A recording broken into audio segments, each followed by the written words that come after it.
Man will serve time in prison after pleading guilty in a deadly 2021 crash in Mount Pleasant involving 9 vehicles. Melvin Lamb was sentenced to 3 years in prison, followed by 5 years of probation after he pleaded guilty yesterday to reckless homicide just before jury selection was set to begin.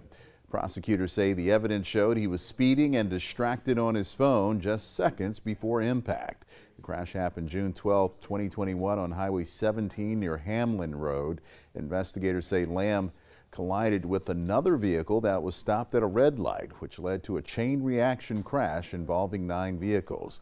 Lamb later admitted he was looking at his phone. He was treated for minor injuries.